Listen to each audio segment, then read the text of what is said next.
Since the earliest of times, human society progressed on the basis of human relationship. People meeting and dealing with other people in every sphere of life, in every strata of society. In this daily contact with fellow human beings, life is enriched by courtesy and consideration for others.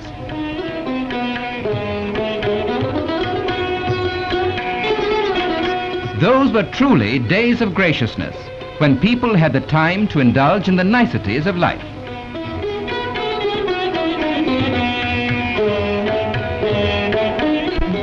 Today, the tempo of life is different, and especially in our crowded cities, we are apt to ignore this graciousness and courtesy which make life so much more pleasant and meaningful to us all.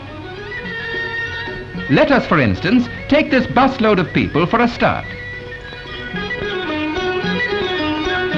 This is a familiar scene. The spark of human feeling is still glowing in this young lady. She cannot bear to see the old man standing while she is seated.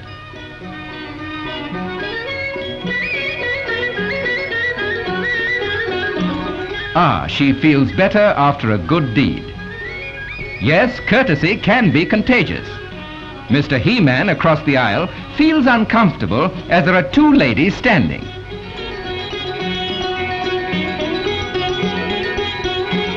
To be or not to be seated. That's his problem, and he solves it in the right way, although there was delayed action in his action.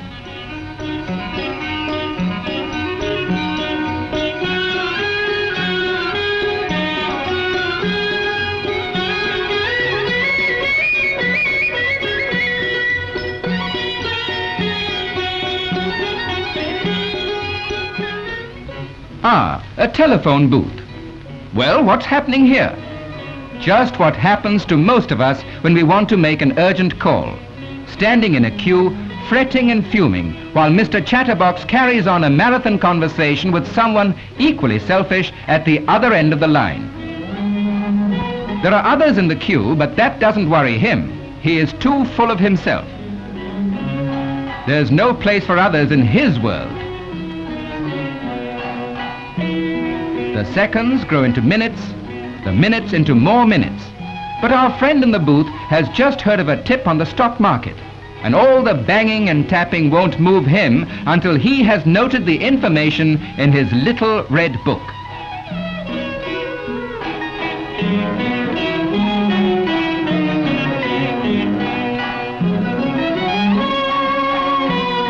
Not so fast, Mr. Chatterbox. Just wait a second. Now, get back into that booth and we'll show you how you really should behave.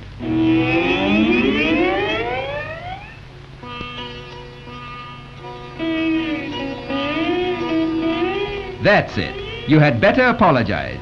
After all, you kept them waiting pretty long. Now here's a young lady out to seek her uncle and aunt newly arrived in the city. All that she knows is that they stay in this block of flats. She doesn't know the number of the flat. So she rings to inquire from one of the tenants.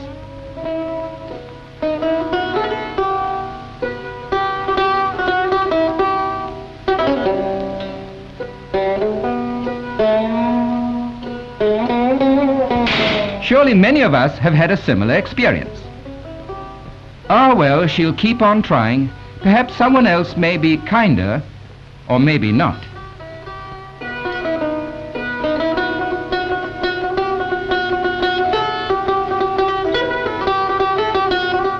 There are people and people.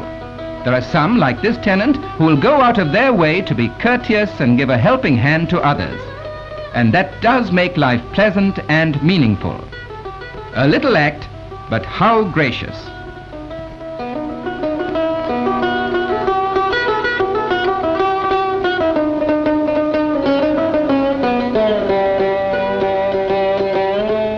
Yes, thank God there are people among us who are kind and considerate in their relationship with their fellow beings.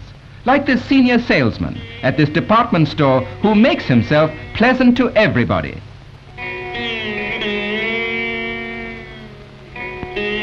But watch this man's attitude to a customer who is out to buy a curtain length.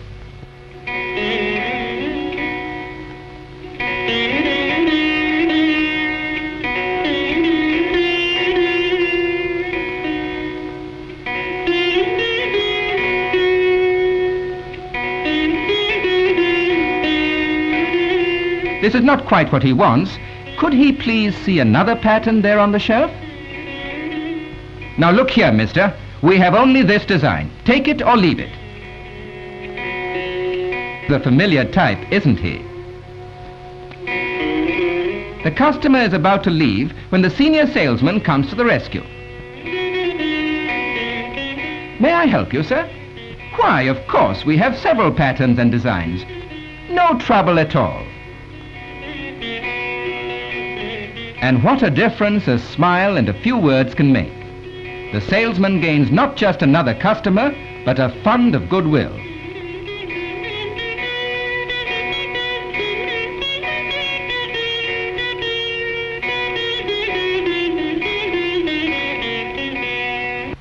A railway station is a fascinating place.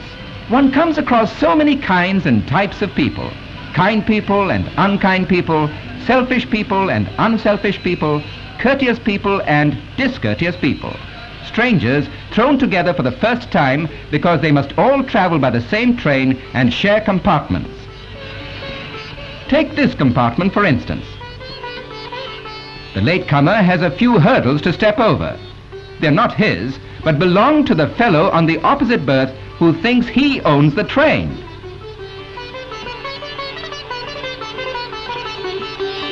Whew, hot?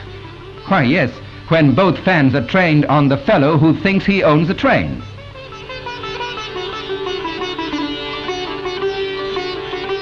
May I? Do you mind if I borrow one of your fans? Phew, that was decent of him. Now that's what I call a fellow with a good civic sense.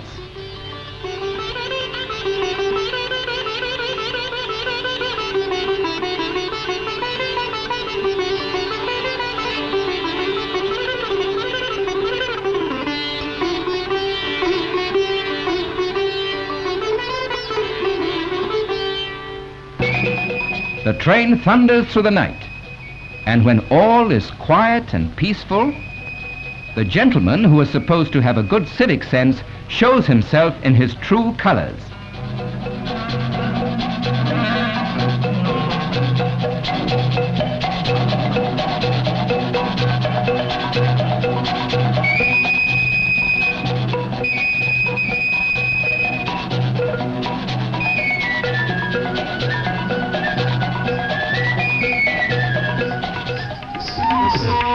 And now to a movie theater.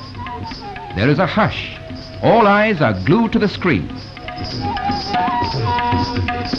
And then, of a sudden,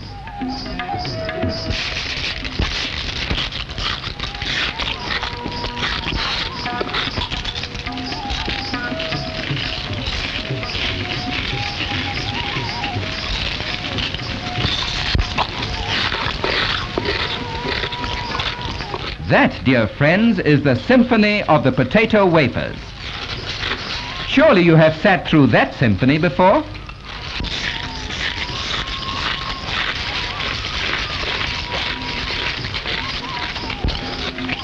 They crackle as they crunch, they thunder as they munch, and woe unto you who sit anywhere near such people belonging to the wafer-eating brigade.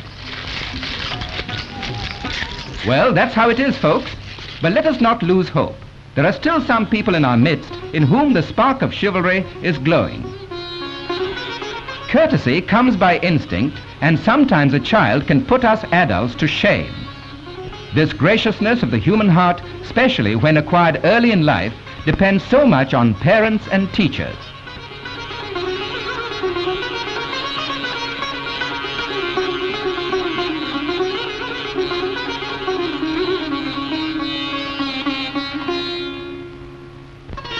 This teacher is certainly on the right track.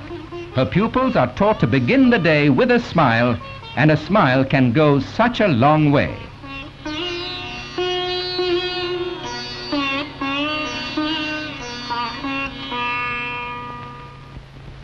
How about you, sir? Why so glum?